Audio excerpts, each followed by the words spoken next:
안녕하세요. 저는 목동다원에서 양전고반을 맡은 김나래입니다. 양전고에 합격한 모든 분들 너무너무 축하드리고요. 앞으로 길다면 길고 짧다면 짧은 3년의 시작인 1학년 1학기 중간고사를 어떻게 대비를 하면 좋을지에 대해서 좀 말씀을 해드리려고 해요. 우선 첫 번째로는 양전고 수학시험 스타일부터 좀 소개를 시켜드릴까 합니다. 우선 총 20문항으로 구성이 되어 있고요. 객관식 18문항, 서술형 2문항으로 구성이 되어 있습니다. 서술형 같은 경우에는 총 배점이 20점으로 그렇게까지 전체에서 배점이 크진 않지만 서술형 한 문제당 총 10점이기 때문에 서술형에서 한 문제라도 만약에 못 풀어내면은 등급에 크게 영향을 주게 될 겁니다. 이제 그러고 부교재가 존재를 하는데요. 부교재 같은 경우에는 시험과 연계율이 그때마다 다르다는 점 좀 참고를 부탁을 드리겠습니다. 그래서 이렇게 총 객관식 18문항, 서술형 2문항으로 구성되는 작년 1학년 1학기 중간고사부터 한번 설명을 해드리려고 해요. 우선 이 시험 같은 경우에는 부교재 연계율이 조금 낮았던 시험인데요. 1번부터 양전 같은 경우에는 1번부터 7번 또는 8번 또는 9번까지 굉장히 신속하고 빠르게 풀어낼 수 있는 문제로 구성이 되어 있어요. 어떤 학교 같은 경우에는 객관식 초반부에 계산량을 굉장히 많이 주는 학교도 있고요.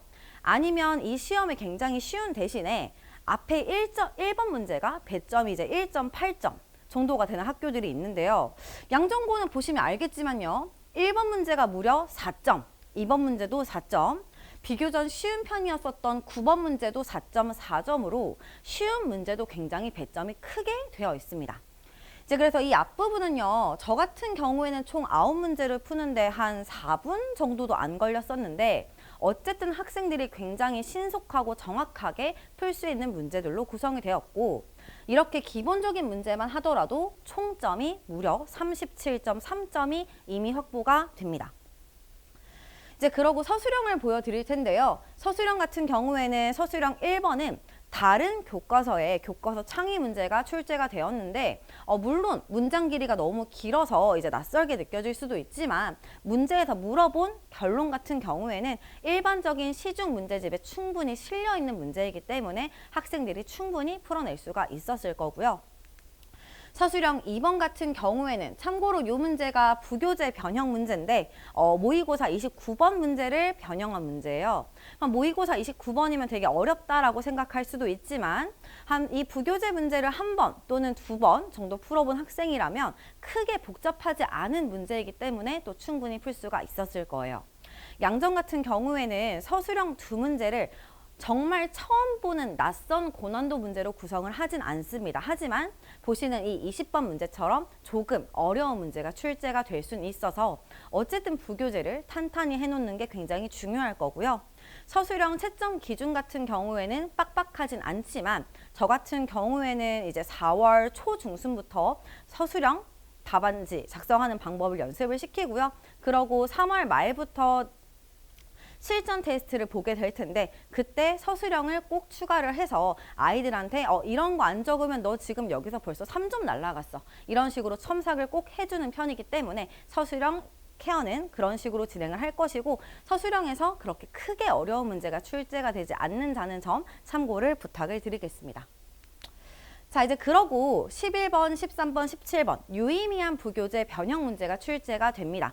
한 번 더 말씀드리겠지만 1년 전 시험 같은 경우에는 부교재 연계율이 굉장히 낮은 시험이었어요. 이제 그렇기 때문에 11번 나름 이제 어렵지 않은 배점을 가진 11번이 있고요. 그런 다음에 13번 같은 경우에는 모의고사 29번 문제이기 때문에 좀 어려운 문제이지만 저 문제는 너무 유명해서 내신 대비를 할 때 꼭 연습을 시키는 문제 유형 중에 하나라는 점 꼭 참고 부탁드리고요. 17번 같은 경우에도 굉장히 고난도 문제지만 우선 부교재를 변형한 문제가 될 거고요. 근데 사실 17번 같은 경우에는 이 정도까지 오면 학생들의 시간 관리 때문에 아마 못 푼 친구들도 많았을 거예요. 자, 이제 그러고 이제 그 외에 세 문제는 추가적으로 어떤 게 있을 거냐면 부교재 문제는 아니에요. 하지만 공부를 충분히 했다면 접해봤을 유형들이 출제가 됩니다. 이제 여기 있는 12번 같은 경우에는 니은 선지가 아마 학생들이 조금 헷갈렸을 거예요. 근데 이제 마플 시너지라는 유형집만 봐도 그거에 대해서 물어보는 선지들이 충분히 많이 있고요.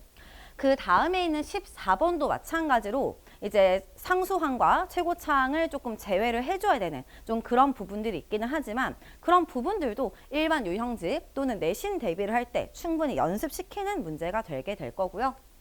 이제 16번 정도가 되면은 좀 고난도에 들어가는데 물론 이제 이 문제는 부교재도 없고 굉장히 낯선 유형일 수도 있지만 저 같은 경우에는 이번 겨울방학 때 공통수학 1을 가르치면서 아이들한테 이미 굉장히 많이 연습시켰던 문제 중에 하나예요. 말씀드리고 싶은 부분은 어쨌든 학원 수업을 듣게 되면 여러 문제들을 접하게 되면 충분히 풀 수 있을 만한 문제라는 걸 말씀을 드리고 싶고요.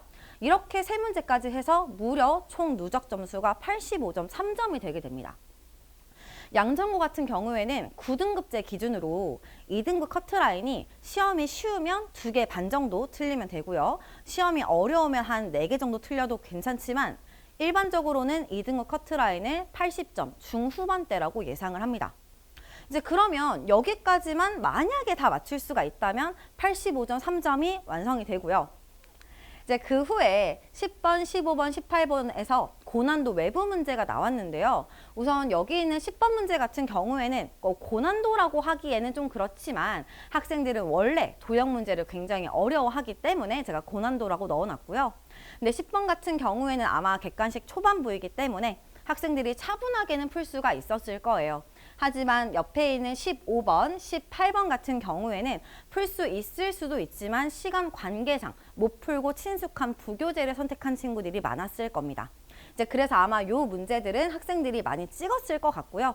근데 양정 스타일이 뭐냐면 단답형 문제가 없고 서술형의 고난도가 출제가 되지 않아요. 고난도 문제는 무조건 객관식으로 출제가 되기 때문에 본인이 잘 풀었다는 가정하에 만약에 내가 선지를 쭉 봤는데 내 답에 1번이 부족해요. 이제 그럼 뭐인 거예요? 어려운 문제를 싹 다 이제 1번으로 찍으면 한 문제 정도 맞출 수가 있습니다. 어쨌든 간에 이제 이렇게 그럼 이제 그런 생각이 들겠죠. 아니 쉬운 문제를 다 맞추고 부교재 문제 잘 대비하고 서술형은 어렵지 않으니까 다 맞추고 학원 수업 다 잘 들으면 찍어서 뭐 1개 정도 맞추면 1등급은 무조건 나오는 거 아니야? 라고 생각하실 수가 있겠지만 왜 그렇지 않은지를 지금부터 말씀을 드리려고 합니다. 우선 그 전에 여기 있는 이 시험지 같은 경우에는 1학년 2학기 중간고사인데요. 부교재 연계율이 굉장히 높았고요. 부교재 문제가 무려 6문항이나 출제가 되었고 외부 고난도는 2문제가 출제가 되었던 시험이에요. 아까 말씀드린 것처럼 부교재 연계율은 그때마다 시험마다 다르다는 점 참고를 부탁드리고 그럼 다시 한번 왜 대체 그럼 다 같이 1등급 받지 못하는가에 대한 얘기를 좀 한번 해드릴게요. 자, 꼭 아셔야 되는 부분이 있습니다. 여기 중간에 있는 표는 뭐냐면 9등급제의 이제 분포표가 되시는 거고요. 오른편에 있는 거는 이제 우리 친구들의 5등급제 분포표가 됩니다. 보시는 것처럼 1등급이 4%에서 10%로 무려 2.5%가 증가를 했죠. 그럼 이제 우리 친구들은 나는 항상 중학교 시험에서 A를 받았어. 또는 맨날 한두 개 정도밖에 안 틀렸는데 100점 맞을 때도 있었고 그럼 나는 무조건 무려 2.5배나 늘어난 1등급에 무조건 될 수 있는 거 아니야? 라고 생각할 수가 있는데 자, 목동권에서 중학교 친구들이요. 거의 50%가 A등급을 차지합니다. 반이 있으면 거기 절반이 A예요. 너만 A가 아니고 쟤도 A예요. 이제 그럼 그 50%를 여기 있는 등급제로 환산을 시켜 볼게요. 그럼 50%가 어디서 바로 끊기는 거냐면 9등급제에선 5등급의 절반에서 끊기게 될 거고요. 5등급제로 치환을 시키면은 3등급의 중반으로 들어가게 됩니다. 그러면요, 이제 중학교 때 A를 받았던 친구가 항상 A를 받았던 친구가 당연히 자사고에 진학을 해서는 등급이 누군가는 저 등급을 차지를 한다는 거예요. 그거를 꼭 알고 계셔야 되고요. 근데 또 이렇게 생각할 수가 있죠. 아니야, 난 아닐 거야. 나는 중학교 때 공부가 한 번도 어려운 적이 없었어. 고등학교 공부도 뭐가 그렇게 다를까라고 생각할 수가 있는데 자, 이제 이거는 뭐냐면 모군중학교가 이제 이 근방에서 중학교 시험 중에서는 좀 어렵다고 평가가 되는 학교예요. 그쵸?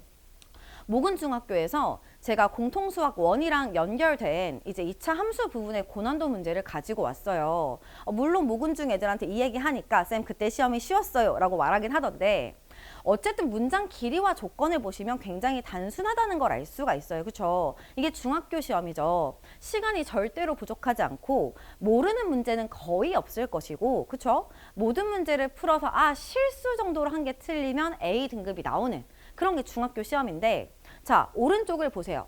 양정고등학교 최고난도 외부기출 문제입니다. 자, 우선 fx가 지금 구간에 따라 정의된 함수 포물선 두 개로 나오게 될 거고요. gx는 1차 함수이지만 m하고 t라는 미정계수가 두 개나 주어져 있습니다. 그 두 그래프에 대한 뭘 해야 돼요? 그래프의 추론을 하셔야 되고요. 조건 가나 다 굉장히 길다는 걸 알 수가 있고 마지막에 물어보는 문장도 무려 3줄이 됩니다. 문장 길이 자체가 굉장히 길고 풀어내기 어렵겠죠. 그래서 고등학교 시험은 우선 뭐가 문제가 되냐면요. 문제를 읽는 방법부터가 문제가 돼요. 제가 지금 현재 예비 고1 친구들을 가르치고 있는데 아이들한테 가장 중요하게 가르치는 것 중에 하나가 문제 읽는 방법이에요. 문제에 어디와 어디를 읽어야 되는지, 너는 이 문제에서 중요한 조건을 바로바로 뽑을 수가 있는지 그런 부분들을 많이 연습을 시키고 있어요. 이제 그렇기 때문에 그런 연습이 안 된 친구들은 나 중학교 때처럼 공부하면 돼 라고 생각했던 친구들은 고등학교 내신 문제를 만나시게 되면요. 이렇게 긴 문제가 한 문제만 있는 게 아니에요. 두세 문제가 있습니다. 그런 문제를 해결하기 위한 문제풀이 능력이 굉장히 부족할 수가 있다는 점을 꼭 인지를 해주셔야 됩니다. 물론 여기 있는 28번 문제는요. 아마 풀라고 나온 문제는 아닐 거예요. 시간이 굉장히 부족했던 시험이고 고등학교 시험은 항상 시간이 부족하기 때문에 풀라고 나온 문제는 아니겠지만 어쨌든 정신적으로 받는 타격감은 좀 크죠. 자, 그럼 이제 양정고 시험을 잘 보려면 이제 뭘 해야 될까? 우리 친구가 뭘 해야 될까를 한번 좀 말씀을 드릴게요. 우선 가장 중요한 건 기초공사입니다. 이제 우리 친구들은 반드시 뭘 하셔야 되냐면 객관식 초반부 문제를 굉장히 빨리 신속하고 정확하게 문제를 풀어낼 수가 있어야 돼요. 그래야 뒤에 있는 고난도 문제들을 고민할 수 있는 시간이 충분하거든요. 이제 그래서 기본적인 유형 숙지가 꽤 꼭 돼 있어야 됩니다. 이게 수학 공부를 좀 잘 못하는 친구들이 인정하지 않는 부분은 사회는 암기 과목이에요. 그렇죠? 생명도 암기 과목이죠. 하지만 수학은 암기 과목이 아니라고 생각합니다. 내신 수학은 암기 과목입니다. 수능은 다를 수 있어요. 하지만 내신 수학은 암기 과목이 맞아요. 문제를 보자마자 이 문제는 어떻게 푸는 문제야 라는 게 시험장에서 바로바로 출력이 돼야 됩니다. 그렇지 않은 문제가 한 3-4문제 정도, 5문제 정도 있으면 되는 거예요. 그럼 나머지 15문제는 뭐예요? 난 이미 이 문제 풀이를 이미 암기했고 친숙한 문제야 라는 거예요. 그래서 이제 우리 친구들은 유형 숙지가 꽤 돼 있어야 되는데 그 두 번째 이유가 뭐냐면 고난도 문제가 있잖아요. 그쵸? 이 고난도 문제가 굉장히 막 획기적인 풀이. 어떻게 저런 생각을 해내지? 난 천재야. 이제 그런 고난도 문제도 물론 있겠지만 대부분의 고난도 문제는 여러 유형이 섞여 있는 경우들이 많아요. 풀이 과정이 긴 거죠. 여기서부터는 1번 유형, 여기서부터는 2번 유형, 여기서부터는 3번 유형. 그럼 유형 숙지가 돼 있는 친구는 단계가 길지만 단계마다 가볍게 문제를 풀고 넘어갑니다. 하지만 유형 숙지가 안 돼 있는 친구는 1번 힘들게 풀었어. 2번 너무 힘들다. 3번 나 포기할래. 이제 이런 느낌으로 문제를 보게 되겠죠. 이제 그렇기 때문에 기본 유형 숙지 또는 내신 심화 빈출 문제의 유형 숙지는 반드시 필요하고요. 이제 그러면 이제 요거를 하기 위한 해결법은 무엇인가? 무조건 반복이 생명이고 문제풀이 양이 생명입니다. 문제를 많이 풀어야 되고 반복을 많이 하셔야 돼요. 유형서를 문제를 꼭 같이 병행을 하셔야 되고요. 유형서에는 어떤 게 있냐면 라이트 센, RPM, 그리고 센 B단계, 그리고 마플 시너지. 요 정도가 이제 유형서가 될 텐데 고등학교 수학에선 솔직히 이제 마플 시너지를 좀 많이 쓰는 편이죠. 문제량이 굉장히 많고 퀄리티가 좀 좋은 편이거든요. 유형서를 끊임없이 반복을 하셔야 되고요. 학원 수업 외에. 이제 그런 다음에 제 수업 같은 경우에는 3월 중반부터 이제 한 바퀴를 돌린 거죠. 내신 범위를. 3월 중반부터는 셔플 테스트가 실시가 되는데 이게 뭐냐면 쉬운 문제예요. 센 B단계 정도의 문제로 구성되어 있거든요. 쉬운 문제 20문제를 빠르게 풀어내는 연습을 합니다. 정확하게 한 번에 풀어내는 연습이요. 맨 처음 연습을 시키면 20문제 푸는데 35분에서 30분 정도 아이들이 걸리는데요. 저의 목표는 당연히 4월 달에는 셔플 20문항을 푸는데 20분 또는 15분 걸리게 하는 게 저의 목표고요. 학교 시험에선 절대로 검산을 다시 할 수 있는 시간은 없거든요. 한 번에 정확하게 풀 수 있는 타임 어택을 충분히 연습을 시키는 편이라는 점 꼭 참고를 부탁드리고, 사실 양정고뿐만 아니라 모든 고등학교 시험에서 가장 중요한 건 기본적인 유형 숙지, 그리고 문제를 실수하지 않고 빠르게 풀어내는 법, 이게 가장 중요하다는 점, 기초공사가 탄탄해야 된다는 점을 꼭 알아주세요. 고난도 문제는 괜히 고난도 문제가 아닙니다. 여러 문제 유형이 섞여 있으면 그게 고난도 문제가 되는 거예요. 자, 그러고 양정고 시험을 잘 보려면 두 번째, 당연히 부교재겠죠. 아까 보셨으면 알겠지만 부교재가 총 4문제가 출제가 됐어요. 근데 너무 글씨가 작아서 안 보이셨을 텐데, 자, 부교재에 문제점이 있습니다. 어려운 문제가 너무 많아요. 이번에 출제가 된 부교재만 하더라도 모의고사 21번, 29번 문제만 출제가 되었습니다. 혹시 아시려는지 모르겠지만 모의고사에서 총 예전 스타일에서 예비 고1까지는 그대로 유지가 되는데 20번, 21번이 객관식 마지막 2문제예요. 고난도 문제로 배치가 되어 있고요. 단답형이 총 22번부터 30번까지 구성이 되는데 끝에 있는 2-3문제 30번, 29번, 때에 따라 28번 이 정도가 고난도로 분류가 됩니다. 학교 부교재에 이런 문제들이 너무 많아요. 너무 많아요. 자, 그럼 이제 문제가 뭐냐면, 아니 그럼 내가 문제를 한 번 보면 바로 알 수 있냐는 거죠. 가르치면 누구나 한 번에 바로 알 수 있나요? 아니죠. 가르치면 누구나 한 번에 알 수 있으면 지금 우리 친구들은 대학교 수업도 들을 수가 있게요. 근데 아니잖아요. 좀 수학적 사고력이 약한 친구들은요, 특히 부교재 문제 같은 경우에 좀 어려운 문제들은 한 번 보고 2번 봐도 어려워하는 경우들이 많습니다. 이제 만약에 4월 달부터 부교재를 시작을 한 거예요. 4월에 선생님이 중요한 문제를 이제 좀 뽑아주고 이제 내신 대비 기간 때 부교재를 계속해서 돌릴 거 아니에요. 그쵸? 그렇게 해서도 부족한 친구들이 분명히 많을 거예요. 왜냐하면 너무 어려운 문제이기 때문에, 또 문제 양이 많기 때문에 암기와 이해를 하기가 힘듭니다. 이제 그래서 저 같은 경우에는 3월 달부터 부교재를 같이 병행을 할 거예요. 부교재를 푸는 건 기본적인 숙제, 학교에서 남아 숙제로 풀어오라고 할 거예요. 숙제로 나갈 거고, 그럼 거기에 있는 문제를 제가 중요하다고 생각하는 문제를 수업 시간에 풀어줄 거고, 거기에서 풀이가 답지랑 다르게 훨씬 더 효율적으로 풀 수 있는 풀이들을 지속해서 소개를 시켜줄 겁니다. 이제 그럼 아까 말씀드린 것처럼 이제 한두 번만 풀어가지고는 이해와 암기가 되지 않아요. 그쵸? 반내 테스트를 볼 때 다시 한번 부교재 문제를 출제를 하고 실제 변형 문제도 숙제 또는 시험에 계속해서 출제를 해서 익숙하게 만들어 드릴 겁니다. 이제 그러고 이제 그 또 특징 중에 하나가 모의고사 문제는요, 답지 풀이랑 실전 풀이가 많이 달라요. 이제 그래서 친구들이 답지만 의존해서 문제를 풀게 되면 풀 수는 있겠죠. 하지만 시간이 너무 오래 걸리게 되면서 시험 시간이 결론적으로 부족하게 됩니다. 그렇기 때문에 선생님의 효율적인 풀이가 꼭 필요하고요.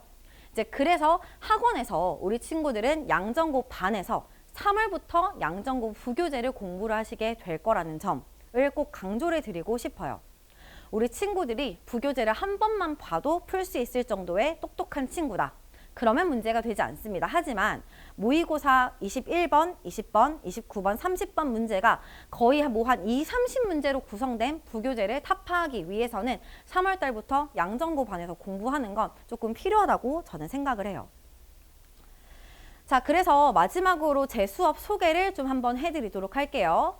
수업 대상은 당연히 양정고 입학 예정인 양정고를 다니게 된 학생들을 기준으로 하고 있고요. 공통수학 1은 적어도 한 번은 선행을 꼭 해주셔야 되고 그 이상 선행이 된 친구들 당연히 많을 거라고 생각을 합니다. 근데 어쨌든 기본적인 유형들은 복습을 하고 넘어갈 거니까 너무 걱정하지 마시고요. 시간은 목요일 저녁 그리고 일요일 낮 시간, 1시 30분부터 제가 지금 타이핑을 잘못했는데 5시 30분까지 4시간. 그래서 목요일 저녁 시간, 일요일 점심 시간으로 두 타임으로 구성이 될 거고요. 클리닉 같은 경우에는 매 수업 전후에 이제 아이들과 같이 제가 직접 숙제를 못 해왔다든지 아니면 모르는 문제가 있으면 일찍 와라, 내가 봐줄게 해가지고 클리닉을 좀 하는 편이고요. 이제 그러고 학생과 개개인 일정을 잡아가지고 추가 클리닉을 진행을 할 겁니다. 이제 그러고 반에서 보는 시험을 좀 소개를 시켜 드릴게요. 첫 번째로는 간단하게 복습 테스트는 항상 볼 겁니다. 저는 가장 중요하게 생각하는 것 중에 하나가 복습이거든요. 물론 학생이 문제풀이 능력이 향상되는 거 물론 중요하죠. 물론 중요한데 그 능력은 언제 기르는 걸까요? 수업 시간에 선생님의 관점을 공부를 하고 그거를 숙제를 풀 때 우리 친구들이 키워나가는 거고요. 수업 시간에 배웠던 거를 어쨌든 기억을 해야 될 거 아니에요. 굉장히 중요하게 저는 생각하기 때문에 복습 테스트를 간략하게 볼 거고요. 두 번째 종류는 당연히 아까 말씀드린 셔플 테스트입니다. 셔플 테스트는 아까 말씀드린 쉬운 문제, 타임 어택으로 푸는 거라고 말씀을 드렸어요. 요거 같은 경우에는 학원 내에서 시험을 보기도 할 거고요. 아니면 제가 숙제로 풀어오기도 할 거예요. 문제량을 늘려야 되기 때문입니다. 이제 그리고 세 번째는 당연히 4월 달부터는 실전 모의고사를 보게 되겠죠. 타학교 기출문제들의 변형과 모의고사 문제, 학교 부교재 문제, 교과서 문제로 구성된 실전 모의고사를 계속해서 보시게 될 거예요. 자, 그리고 교재 같은 경우에는 자체 교재로 진행이 되고요. 이제 기본 유형에 대한 소개와 심화 유형이라고 하면은 글쎄요, 마플 시너지나 센 B의 플러스 단계 정도라고 보시면 될 것 같고요. 그러고 또는 학교 내신에 어렵긴 하지만 너무나도 자주 나오는 것들도 심화 유형으로 분류가 됩니다. 이제 그러고 모의고사 문제들 그리고 이제 부교재 문제 당연히 포함이 되어 있을 거고요. 마지막으로는 모의고사 문제들이 항상 포함되어 있을 거예요. 이제 이거는 뭘 위해서냐면 우리 친구들의 사고력 확장. 왜냐면 친구들이 항상 그 뻔한 문제들과 부교재 문제들만 풀어서는 수학 성적이 좋아질 수가 없어요.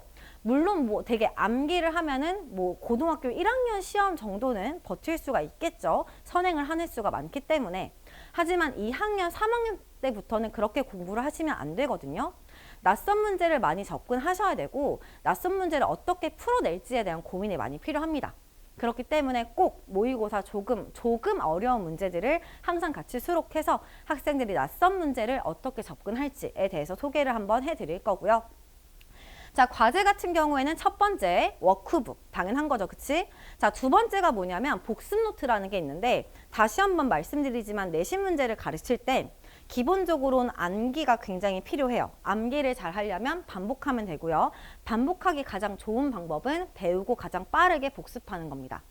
근데 복습하는 습관이 들여지기가 굉장히 쉽지 않기 때문에 저 같은 경우에는 복습 노트를 꼭 쓰게 하는 편이고요. 숙제 중에서 저 부분을 가장 중요하게 생각하는 편이에요. 이제 그러고 추가적인 과제가 뭐가 있을 거냐면 개별 시중 교재를 상담을 통해서 잡게 될 겁니다. 개별 시중 교재를 학생에 따라 하루에 20문제씩, 25문제씩 푸는 친구들도 있고요. 그걸 저한테 이렇게 카톡으로 보내주면 되거든요. 이 친구는 카톡으로 인증을 해주면 제가 여기에서 친구가 못 풀었던 문제뿐만 아니라 풀이 과정이 조금 잘못된 문제도 다 찝어서 제가 패드로 보내줘요. 같이 이렇게 응원도 해주고요. 이 보낸 시간이 지금 새벽 3시인데 새벽 3시까지 학생들의 피드백을 항상 해주고 제가 자거든요. 인증을 안 보내면 제가 이런 식으로 고양이 이모티콘을 보내가지고 인증해라 라고 외치는 편입니다. 근데 이게 학생들에 따라서 저랑 이제 톡을 별로 안 하고 싶어 하는 친구들이 있어요. 메일 보내는 걸 까먹거나. 이제 그런 친구들 같은 경우에는 매 수업마다 일정한 양을 풀어가지고 오는 걸 약속을 할 거고 그걸 풀었는지 안 풀었는지를 꼭 검사를 할 겁니다. 이제 그럼 그걸 안 하면 어떡하냐? 과제 미이행 시 이제 클리닉을 하고 귀가하는 것. 과제 같은 경우에는 전 좀 타이트하게 보는 편입니다. 적어도 과제는 꼭 해야 될 거 아니에요. 그쵸?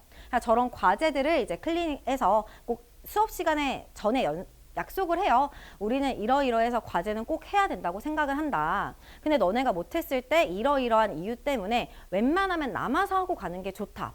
혹시 그거를 못 따를 것 같은 친구가 있으면은 수업 끝나고 선생님한테 꼭 같이 얘기를 하고 같이 한번 얘기를 나눠보자 라고 말을 합니다. 그래서 과제 미이행 시 클리닉 후 귀가를 하시게 될 거고요. 학생 상담 같은 경우에는 클리닉 할 때 제가 한 명씩 불러요. 한번 나와봐 하면서. 그럼 뭐 이제 학생에 따라서 뭐 한 2분에서 5분 정도 요즘 공부 어떻게 하고 있니? 내가 봤을 땐 너 요즘 공부 좀 안 하고 있는 것 같은데 너는 어떻게 느껴? 라는 것도 물어보고요. 요즘 조금 잠이 안 와 보이는데 왜 이렇게 잠을 못 잔 것 같은데 왜 이렇게 잠을 못 자고 있어? 요즘 뭐 표정이 안 좋은데 혹시 요즘 안 좋은 일 있니? 네, 그런 것들도 물어보면서 학생의 전반적인 학습 진행 상황을 파악을 하고 개선하고 있는 그런 상담은 꾸준히 진행을 하고요. 학부모 피드백 같은 경우에는 매 수업 후 출결 사항, 숙제 이행도, 테스트 점수를 항상 발송을 해드리고 있습니다. 언제든 필요하시면 저한테 상담을 요청해 주시면 되고요. 이렇게까지가 제가 수업하는 내용이 될 거고요. 앞으로 양정고에서 3년 동안 공부를 하시게 될 텐데 어쨌든 전 제일 중요하게 생각하는 부분은 기초가 탄탄한 거라고 생각을 합니다. 그 탄탄한 배경에서 우리 친구들이 부교재를 잘 쌓고 부교재를 단순히 암기하는 게 아니라 어떻게 풀어야 잘 푸는 건지 왜 이 문제는 이렇게 풀 수밖에 없는지를 이해를 하는 수업을 만들어 드릴 거고요. 그 이해를 해가지고 복습을 안 하면 휘발성으로 날아갑니다. 시간이 아까운 거죠. 그렇죠? 그럼 복습까지 꼭 해드릴 수 있는 시간을 만들 테니까요. 저랑 같이 공부를 해주시면 감사할 것 같습니다. 감사합니다.